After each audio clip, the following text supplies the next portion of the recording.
Untuk lebih lengkapnya terkait dengan kasus industri rumah senjata api rakitan, saudara, kita tanyakan langsung kepada Direskrimum Polda Lampung, ada Kombes Pahala Simanjuntak. Selamat malam Pak Dir, dengan Ibrahim dari Studio Kompas TV. Baik, saudara, kita akan coba kembali menghubungi Dirkrimum Polda Lampung, Kombes Pahala Simanjuntak. Tadi sempat ada gangguan sambungan komunikasi kami dengan Dirkrimum Polda Lampung. Kita akan berbicara soal polisi yang menggerebek pabrik rumahan senjata api rakitan di Lampung. Di dua lokasi, tak hanya di Lampung, juga di Jawa Tengah berdasarkan pengembangannya. Kita bersama dengan Direskrimum Polda Lampung, ada Kombes Pahala Simanjuntak. Selamat malam Pak Dir, dengan Ibrahim Kompas TV. Selamat malam Pak Ibrahim. Baik, Pak Dir, jadi ini bagaimana awal mulanya bisa terungkap? Dari mana pelaku mendapatkan bahan membuat senjata, bahan senjatanya itu sendiri Pak Dir? Baik, terima kasih Pak Ibrahim. Jadi kami sampaikan bahwa ini berawal dari kasus curanmor yang terjadi di daerah Tanggamus. Kemudian pelakunya ditangkap dan dilakukan penggerebekan terhadap rumah yang bersangkutan dan ditemukan satu pucuk senjata api.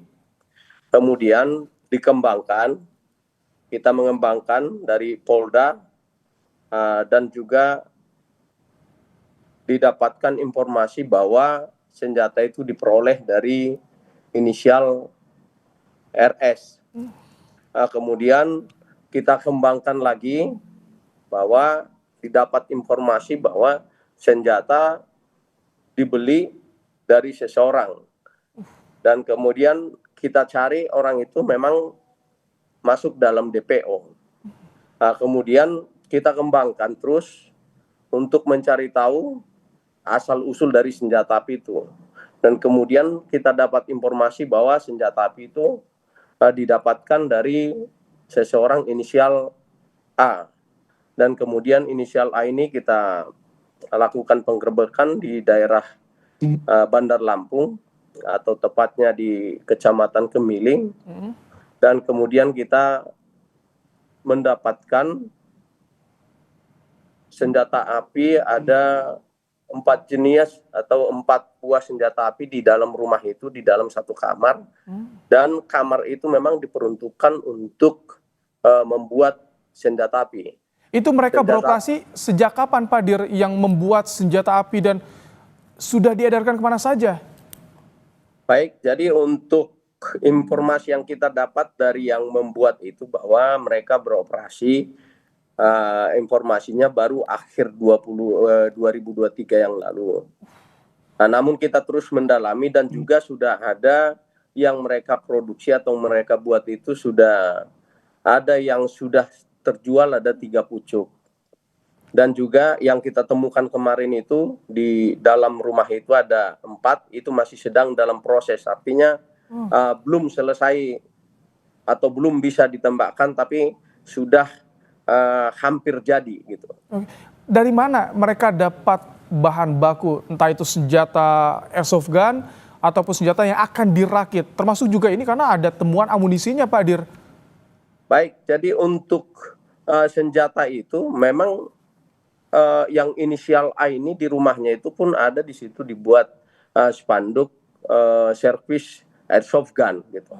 Jadi dia memang mendapatkan peralatan itu ya di pasaran atau di toko-toko, karena memang dia merakit dari air gun. Artinya dia rubah atau dia pasang sendiri larasnya, kemudian pernya diganti, magasennya juga diganti, kemudian nanti diuji coba sama dia untuk menarik perhatian dari produsen. Dia uji coba. Jadi memiliki keahlian. Ini si pelaku ini memiliki keahlian profilingnya, memiliki keahlian menggunakan senjata api juga, Pak Dir. Betul, betul. Jadi yang bersangkutan ini memang setelah kita dalami, dia punya keahlian di sana, termasuk membuat atau memperbaiki barang-barang elektronik. Dijualnya online, Pak Dir? Iya. Jadi jualnya secara online, dan setiap penjualan dia juga memberikan seperti hadiah 10 butir peluru gitu. Dan kita dalami pelurunya itu dibeli dari mana, itulah yang kita kembangkan. Menurut keterangan dia membeli melalui Shopee. Nah, kemudian di dalam Shopee itu memang dibuat di situ jual baut atau mur gitu. Tapi di situ ada kalibernya. Untuk gambarnya itu gambar baut atau mur.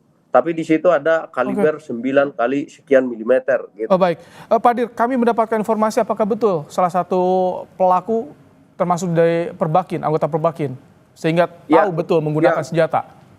Betul, untuk yang kita lakukan pengembangan atau yang menjual amunisi itu adalah Ketua Perbakin Purbalingga.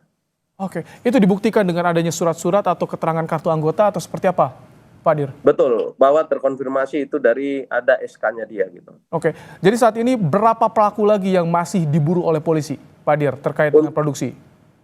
Ya, untuk pelaku yang kita sudah masukkan dalam DPO ada 2.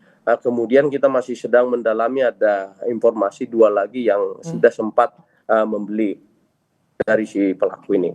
Baik, terima kasih Direskrimum Polda Lampung, Kombes Pahala Simanjuntak telah menyampaikan informasi di program Kompas Malam hari ini. Terima kasih, sehat selalu Pak Dir. Terima kasih Pak.